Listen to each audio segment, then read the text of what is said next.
बच्चों, आज हम सभी आगे की कहानी पहलवान की ढोलक पढ़ेंगे।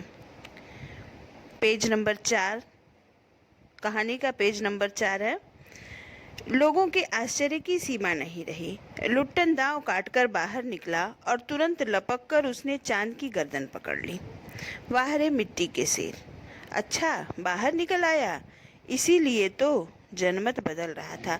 यानी कहने का तात्पर्य यह है बच्चों कि जो जनमत जनमत अर्थात जनता का मत चांद सिंह के पक्ष में था, धीरे धीरे करके वह लुट्टन सिंह के पक्ष में होता जा रहा है। मोटी और भौड़ी आवाज वाला ढोल बज उठा, चटाक चड्ढा, और उसकी इस ध्वनि में लुट्टन सिंह पहलवान को सुनाई, उसके जैसे मानो गुरु की आवाज सुनाई दे रही हो, उठाकर पटक दो। लुट्टन ने चालाकी से दांव और जोर लगाकर चांद को जमीन पर दे मारा। धीना धीना धीना यानी चित्त करो। लुट्टन ने अंतिम जोर लगाया। चांद सिंह चारों खाने जीते, यानी लुट्टन अब चांद सिंह को परास्त कर दिया। धागिर ढोल की इस आवाज में भी लुट्टन सिंह पहलवान को अपनी जय ध्वनि, जैसे मानो ढोल उसे प्रोत्साहित कर रही हो, वाह बहादुर कह रही हो, उसे ढोल के माध्यम से ही प्रोत्साहन भी प्राप्त हो रहा था। जनता यह स्थिर नहीं कर सकी कि किसकी जय ध्वनि की जाए। फलतः अपनी अपनी इच्छा अनुसार किसी ने माँ दुर्गा की तो किसी ने महावीर जी की, कुछ ने राजा श्यामानंद की जय ध्वनि की, और अंतिम में सम्मिलित जय से आकाश गूंज उठा। विजयी लुट्टन कूदता फांदता टाल ठोकता सबसे पहले बाजे वाले की ओर दौड़ा और ढोलों को श्रद्धापूर्वक प्रणाम किया। फिर दौड़कर उसने राजा साहब को गोद में उठा लिया। राजा साहब के कपड़े मिट्टी में सन गए। मैनेजर साहब ने आपत्ति की, है अरे, किंतु राजा साहब ने स्वयं उसे छाती से लगाकर गदगद होकर कहा, जीते रहो बहादुर, तुमने मिट्टी की लाज रख ली। इस प्रकार लुट्टन सिंह पहलवान ने अपने जीत की प्रसन्नता व्यक्त की। पंजाबी पहलवानों की जमायत चांद सिंह की आंखें पोंछ रही थी। यानी चांद सिंह पंजाबी पहलवानों का प्रमुख था और उसे परास्त होने पर पंजाबी पहलवान उसे सांत्वना दे रहे थे। लुट्टन को राजा साहब ने पुरस्कृत ही नहीं किया, अपने राज दरबार में सदा के लिए रख लिया। तब से लुट्टन राज पहलवान हो गया और राजा साहब उसे लुट्टन सिंह कहकर पुकारने लगे। राज पंडितों ने मुंह बिचकाया, हुजूर जाति का सिंह। मैनेजर साहब छत्री थे, क्लीन शेव्ड, संकुचित चेहरे करते हुए बोले, सरकार, हाँ, यह अन्याय है। राजा साहब ने मुस्कुराते हुए सिर्फ इतना ही कहा, उसने क्षत्रिय का काम किया है। बच्चों, इस कहानी में लेखक यह भी प्रदर्शित करता है कि व्यक्ति जन्म से क्षत्रिय ब्राह्मण वैश्य शूद्र नहीं होता। व्यक्ति यदि अपने कार्य ब्राह्मण क्षत्रिय वैश्य और शूद्र के अनुसार करता है तो वह अपने कार्य से उसकी पहचान होती है। राजा साहब ने मुस्कुराते हुए सिर्फ इतना ही कहा, उसने क्षत्रिय का काम किया है। उसी दिन से लुट्टन सिंह पहलवान की कीर्ति दूर दूर तक फैल गई। पौष्टिक भोजन और व्यायाम तथा राजा साहब की स्नेह दृष्टि ने उसकी प्रसिद्धि में 4 चांद लगा दिए। कुछ ही वर्षों में उसने एक एक कर सभी नामी पहलवानों को मिट्टी सुंघाकर आसमान दिखा दिया। यानी धीरे धीरे करके उसने लुट्टन सिंह पहलवान ने अपने क्षेत्र के सभी पहलवानों को परास्त कर दिया। काला खां के संबंध में, काला खां भी बच्चों एक पहलवान है, उसके संबंध में यह एक बात प्रसिद्ध है कि वह जब मिट्टी लगाकर उसने जो ही लंगोट लगाकर आली कहकर अपने प्रतिद्वंदी पर टूटता है, प्रतिद्वंदी पहलवान को लकवा मार जाता है। लुट्टन ने उसको भी पटक कर लोगों का भ्रम दूर कर दिया। इस प्रकार लुट्टन सिंह पहलवान ने अपने समय के, अपने क्षेत्र के सभी नामी पहलवानों को परास्त करके एक राज पहलवान की उपाधि प्राप्त कर ली और राजा के दरबार में एक स्थायी पद प्राप्त कर लिया।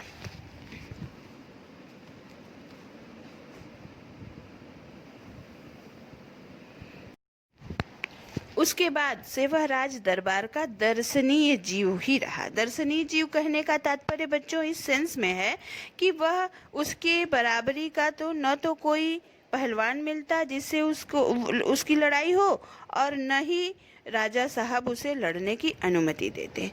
उसके बाद से वह राज दरबार का दर्शनीय जीव ही रहा। चिड़िया खाने में पिंजरे और जंजीरों को झकझोर कर बाघ दहाड़ता, हाँ हाँ सुनने वाले कहते राजा का बाघ बोला।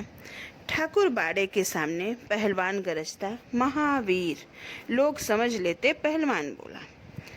मेलों में वह घुटनों तक लंबा चोंगा पहने, अस्त व्यस्त पगड़ी बांधकर मतवाले हाथी की तरह झूमता चलता। दुकानदारों को चुहल करने की सूझती। हलवाई अपनी दुकान पर बुलाता, पहलवान काका ताज़ा रसगुल्ला बना है, जरा नाश्ता कर लो। पहलवान बच्चों की सी स्वाभाविक हंसी हंसकर कहता, अरे तनी मनी का है, ले आओ 1.5 सेर, और बैठ जाता। 2 सेर रसगुल्ला उदरस्त करके मतलब ग्रहण करके मुंह में 8-10 पान की गिलोरियां ठूस ठुड्डी को पान के रस से लाल करते हुए वह अपनी चाल से मेले में घूमता। मेले में से दरबार लौटने के समय उसकी अजब हुलिया रहती। आंखों पर रंगीन अबरक का चश्मा, रंगीन अबरक का चश्मा बच्चों जो मेले में बच्चे खरीदते हैं उस प्रकार का चश्मा। हाथ में खिलौने को नचाता, मुंह से पीतल की सीटी बजाता, हंसता हुआ वह वापस जाता। बल और शरीर की वृद्धि के साथ बुद्धि का परिणाम घटकर बच्चों की बुद्धि के बराबर ही रह जाता। दंगल में ढोल की आवाज़ सुनते ही वह अपने भारी भरकम शरीर का प्रदर्शन करना शुरू कर देता था। उसकी जोड़ी तो मिलती ही नहीं थी। यदि कोई उसे लड़ना भी चाहता तो राजा साहब लुट्टन को आज्ञा ही नहीं देते। इसलिए वह निराश होकर लंगोट लगाकर देह में मिट्टी मलकर और उछलकर अपने को सांड या भैंसा साबित करता रहता, और बूढ़ा राजा साहब उसे देख देख कर मुस्कुराते रहते। यूँ ही 15 वर्ष बीत गए। पहलवान अजेय रहा, अजेय मतलब अपराजित रहा। वह दंगल में अपने दोनों पुत्रों को लेकर उतरता था। पहलवान की सास पहले ही मर चुकी थी। पहलवान की स्त्री भी 2 पहलवानों को पैदा करके स्वर्ग सिधार गई थी। दोनों लड़के पिता की तरह ही गठीले और तगड़े थे। दंगल में दोनों को देखकर लोगों के मुंह से अनायास ही निकल पड़ता, वाह, बाप से भी बढ़कर निकलेंगे ये दोनों बेटे। दोनों ही लड़के राज दरबार के भावी पहलवान घोषित हो चुके थे, अतः दोनों का पालन पोषण राज दरबार से ही हो रहा था। प्रतिदिन प्रातःकाल पहलवान स्वयं ढोलक बजा बजाकर दोनों से कसरत करवाता। दोपहर में लेटे लेटे दोनों को सांसारिक ज्ञान की भी शिक्षा देता। समझे, ढोलक की आवाज़ पर पूरा ध्यान देना। हाँ, मेरा गुरु कोई पहलवान नहीं, यही ढोल है, समझे। ढोल की आवाज़ के प्रताप से ही मैं पहलवान हुआ। दंगल में उतरकर सबसे पहले ढोलों को प्रणाम करना, समझे। ऐसी ही बहुत सी बातें वह कहा करता। फिर मालिक को कैसे खुश रखा जाता है, कब कैसा व्यवहार करना चाहिए आदि की शिक्षा वह नित्य दिया करता था। यानी लुट्टन सिंह पहलवान अपने बच्चों को पहलवानी की शिक्षा के साथ साथ व्यवहारिक शिक्षा भी दिया करता था।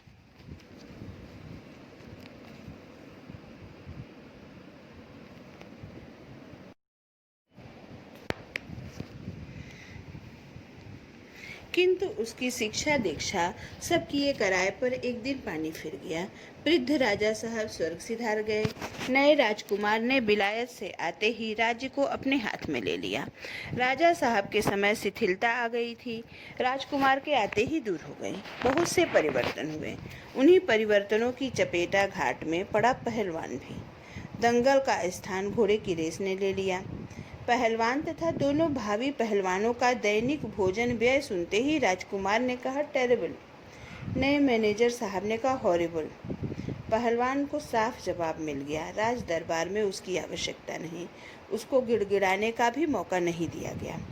उसी दिन वह ढोलक कंधे से लटकाकर अपने दोनों पुत्रों के साथ अपने गांव में लौट आया और वहीं रहने लगा। गांव के एक छोर पर गांव वालों ने एक झोपड़ी बांध दी।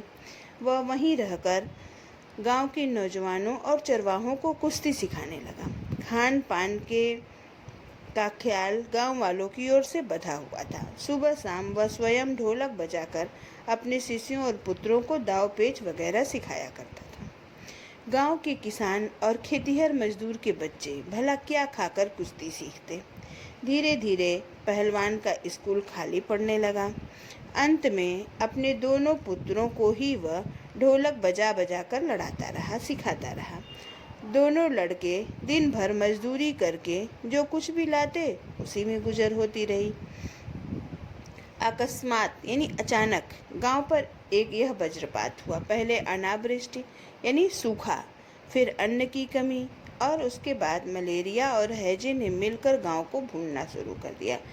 पहले बारिश नहीं हुई, बारिश के न होने के कारण खेतों में अन्न नहीं उत्पन्न हुआ और अन्न न होने के कारण खाद्यान्न की कमी हो गई और उसके बाद मलेरिया और हैजे ने गांव के जनजीवन को अस्त व्यस्त कर दिया। गांव प्रायः सूना हो चला था। घर के घर खाली पड़ गए थे। रोज 2-3 लाशें उठने लगीं। लोगों में खलबली मची हुई थी। दिन में तो कलरव, हाहाकार और हृदय विदारक रुदन के बावजूद भी लोगों के चेहरे पर कुछ प्रभाव अर्थात प्रकाश दृष्टिगोचर होता था। शायद सूर्य के प्रकाश में सूर्योदय होते ही लोग कांखते कूखते कराहते अपने अपने घरों से बाहर निकल पड़ते और अपने पड़ोसियों और आदमियों को ढाढ़स बंधाते। अरे क्या करोगी दुल्हन, जो गया सो गया, वह तुम्हारा नहीं था, वह जो है उसको देखो। भैया घर में मुर्दा रखकर कब तक रोओगे, कफन की क्या ज़रूरत है, आओ नदी में, दे आओ नदी में इत्यादि। बच्चों, इन पंक्तियों को पढ़ करके उस काल की संक्रामक रोगों की भयावहता की जो स्थिति हमारे सामने स्पष्ट होती है वह बहुत ही कारुणिक है और उसे हम आज वर्तमान में कोरोना संक्रमण के कारण होने वाली मृत्यु की स्थिति से समता कर सकते हैं। प्रतिदिन हर घर से कोई किसी न किसी की मृत्यु होना, दिन भर रोने, चिल्लाने, चीखने, कराहने की आवाज़ें, ये ऐसा दृश्य हम सभी के सामने प्रस्तुत करती है यह कहानी, जैसे मानो आज क्या ही यह दृश्य हो। तो इस प्रकार उस समय चूँकि शिक्षा, चिकित्सा सुविधाओं का अभाव था, इसलिए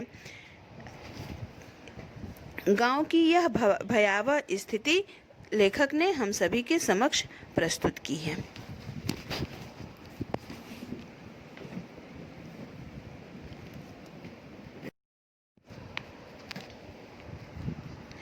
किंतु सूर्यास्त होते ही जब लोग अपनी अपनी झोपड़ियों में घुस जाते तो कोई चूं भी नहीं करता।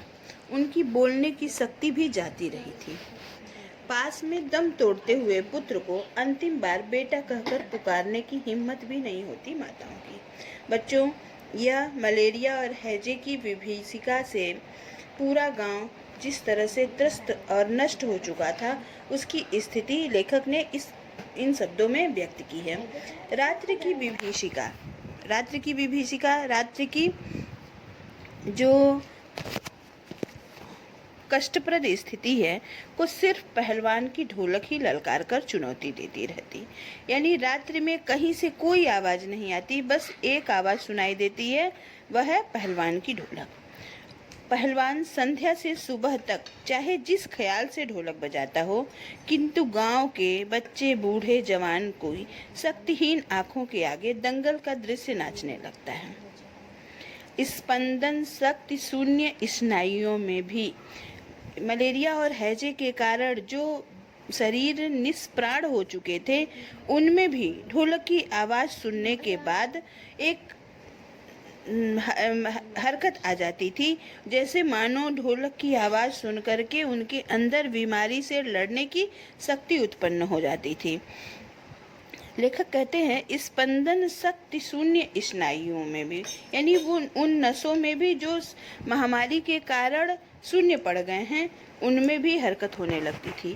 अवश्य ही ढोल की आवाज़ में न तो बुखार हटाने का कोई गुण था, न महामारी की सर्वनाश शक्ति को रोकने की शक्ति ही थी। पर इसमें संदेह नहीं कि मरे हुए प्राणियों को आंख मूंदते समय कोई तकलीफ नहीं होती थी, मृत्यु से वे डरते नहीं थे। यानी ढोल की आवाज़ को सुन करके उन्हें आसानी से मृत्यु प्राप्त हो जा रही थी, क्योंकि उनके आंखों के सामने दंगल का दृश्य नाचने लगता था और वह अपनी मृत्यु की पीड़ा को भूल जाते थे। जिस दिन पहलवान के दोनों बेटे क्रूर काल की चपेटाघात में पड़े, असह वेदना से छटपटाते हुए दोनों ने कहा, बाबा उठाकर पटक दो वाला ताल बजाओ। जिस दिन पहलवान के दोनों पुत्र बीमार थे और उनकी मृत्यु निकट थी, तो उस समय पहलवान जो है वो रात भर ढोलक पीटता रहा। चटाक चड्ढा सारी रात ढोलक पीटता रहा पहलवान। बीच बीच में पहलवानों की भाषा में उत्साहित भी करता, मारो बहादुर। प्रातः काल उसने देखा उसके दोनों बच्चे जमीन पर निस्पंद पड़े हैं। निस्पंद माने उसमें कोई हरकत नहीं है। दोनों पेट के बल पड़े हुए थे। एक ने दांत से थोड़ी मिट्टी खोद ली थी। एक लंबी सांस लेकर पहलवान ने मुस्कुराने की चेष्टा की थी। दोनों बहादुर गिर पड़े। उस दिन पहलवान ने राजा श्यामानंद की दी हुई रेशमी जांघियां पहन ली। सारे शरीर में मिट्टी मलकर थोड़ी कसरत की, फिर दोनों पुत्रों को कंधों पर लादकर नदी में बहा आया। लोगों ने सुना तो दंग रह गए, कितनों की हिम्मत टूट गई। पहलवान की इस गतिविधि से लोग हताश हो गए और लोगों की हिम्मत टूट गई। किंतु रात में फिर पहलवान की ढोलक की आवाज़ प्रतिदिन की भांति सुनाई पड़ी। लोगों की हिम्मत दुगनी बढ़ गई। संतप्त पिता माताओं ने कहा, दोनों पहलवान बेटे मर गए, पहलवान की हिम्मत तो देखो, 1.5 हाथ का कलेजा है। यानी कितना हिम्मती है, उसका हृदय कितना विशाल है कि उसके दोनों पुत्र मर गए, परंतु फिर भी उसके चेहरे पर चिंता की लकीर नहीं है। 4-5 दिनों के बाद एक रात को ढोल की आवाज़ नहीं सुनाई दी। यानी पहलवान नित्य प्रति नियम से ढोल बजाता था ताकि गांव वालों को उनकी मृत्यु का कष्ट सहन न हो। ढोलक नहीं बजी। पहलवान की कुछ दिलेर किंतु रुग्ण माने बीमार शिष्यों ने प्रातः काल के जाकर के देखा, पहलवान की लाश चित्त पड़ी है। आंसू पोंछते हुए एक ने कहा, गुरुजी कहा करते थे कि जब मैं मर जाऊं तो चिता पर मुझे चित्त नहीं, पेट के बल सुलाना। मैं जिंदगी में कभी चित्त नहीं हुआ हूँ और चिता सुलगाते समय ढोलक बजा देना। और वह आगे बोल नहीं पाए। इस प्रकार पहलवान की मृत्यु हो गई और पहलवान की मृत्यु के बाद उसके शिष्यों ने उसका दाह संस्कार किया। और इस कहानी में बच्चों हैजा एवं मलेरिया की विभीषिका, अनेक ग्रामीण परंपराओं को जीवित रखने की कला आदि का लेखक ने बहुत ही सुंदर चित्रण किया है। इस प्रकार इस वीडियो में यह संपूर्ण कहानी पहलवान की ढोलक समाप्त होती है। आगे एक वीडियो में मैं इस कहानी के महत्वपूर्ण अंशों की व्याख्या आप सभी को देने का प्रयास करूंगी। धन्यवाद।